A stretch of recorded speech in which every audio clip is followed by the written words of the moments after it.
아침 단상 220호 정옥성 목사. 어느 인질범이 할머니를 납치한 뒤 며느리에게 전화를 했습니다. 시어머니를 내가 데리고 있다. 더도 말고 1,000만 원만 가져오면 풀어주마. 며느리가 대답했습니다. 웃기고 있네. 네 마음대로 하셔. 인질범이 말했다. 좋다. 그럼 시어머니를 도로 데려다 놓겠다. 그러자 며느리 왈, 저 잠시만요. 계좌번호가 어떻게 된다고요? 이 유머를 보면서 웃어야 할지 울어야 할지 헷갈립니다. 지금은 많이 변했어도 여전히 고부간의 문제는 숙제입니다. 며느리들은 막장 시어머니들의 적, 고부 갈등의 피해자가 되는 경우도 많습니다. 이를 바탕으로 한 영화가 올가미입니다. 그런가 하면 며느리의 시집살이가 얼마나 어려운지를 미녀와 속담으로까지 전해지고 있습니다. 고초당초 맵다 한들 시집살이 당할 소냐 12폭 타옹치마 눈물바다 다 썩었네 하는 민요가 있습니다. 며느리 발뒤축이 달걀 같다고 나무란다. 미운 열사위 없고 고운 외며느리 없다. 며느리 씨앗은 열도 귀엽고 자기 씨앗은 하나도 밉다. 배 썩은 것은 딸 주고 밤 썩은 것은 며느리 준다 등의 속담 등이 전해오고 있습니다. 얼마를 거슬려 올라가다 보면 이처럼 며느리는 가정의 약자로서 많은 고난과 역경을 헤치며 살아온 것이 우리 어머니, 할머니들의 시집살이인 것도 사실입니다. 요즘에도 방송에 나와서 하는 어느 며느리들의 대담을 보면 시자만 들어가도 싫어서 시금치도 먹지 않는다고 하는 것을 보았습니다. 그러나 진심으로 며느리를 딸처럼 귀여워하고 사랑하는 시어머니들도 많이 있으니 너무 오해하진 마시기 바랍니다. 그리고 며느리 하면 닥치고 피해자만 있는 것처럼 묘사되는 인식이 강하고 실제로도 그러지만 며느리 입장이라고 해도 무조건 선량한 피해자만 있는 건 절대로 아닙니다.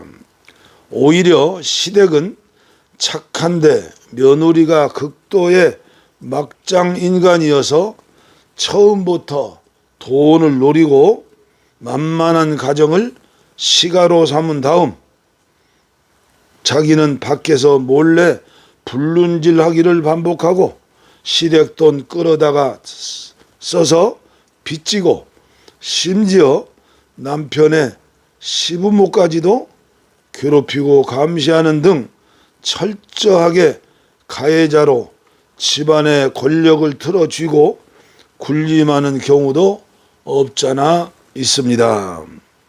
채널A 사건의 재구성에서 방 안에 빈 곳이 없다면 며느리와 시어머니는 싸움 그칠 날이 없을 것이며 마음에 여유가 없으면 오장육부가 서로 부딪혀 조화를 잃게 됩니다. 큰 숲이나 높은 산이 사람을 반갑게 함은 사람의 마음이 새 속에 쪼들리고 있기 때문이라고 장자는 말했습니다. 세상사가 다 그렇습니다. 마음의 여유인 것 같습니다. 뒤집어 말하면 속 좁은 마음 탓이 아니겠습니까? 조금만 이해하고 너그러우면 아무것도 문제될 것이 없을 겁니다. 어느 며느리가 시골에 계신 시어머니에게 핸드폰을 사드리고 처음 보낸 문자를 보냈습니다. 그런데 문제가 생겼습니다. 어머니 오래오래 사세요라고 쓴다는 것이 어머니 오래오래 사네요라고 써서 보냈습니다. 시어머니와 한동안 대화가 끊어지고 며느리는 사과하느라 쩔쩔맸다는 것입니다. 권예은의 앵콜 새벽 편지에 나오는 이야기입니다. 받침 하나 점 하나 잘 씁시다. 괜히 인간관계 힘들어집니다. 하하하. 여러분도 웃으셨죠? 그냥 웃고 마십시오.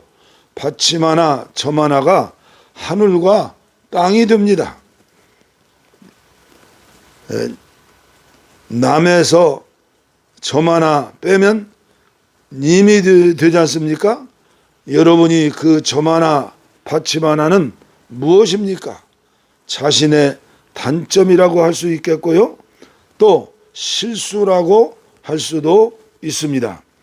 그러나 저는 여유 혹은 이해라고 해석하고 싶습니다. 여유를 가지고 보면 애교로 볼 수도 있고 이해를 하면 사랑이 될 수도 있지 않겠습니까?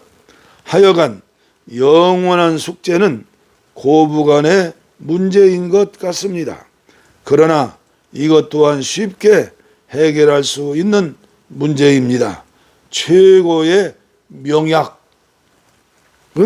사랑입니다. 성서에 원수도 사랑하라고 했는데 며느리 사랑하는 것이 무엇이 어렵습니까? 시어머니 사랑하는 것이 무슨 대수이겠습니까? 모든 것을 사랑으로 녹여버리십시오. 오늘 사랑하는 마음으로 시어머니 며느리에게 받침 틀리지 말고 사랑한다고 카톡 한 방 올리시죠.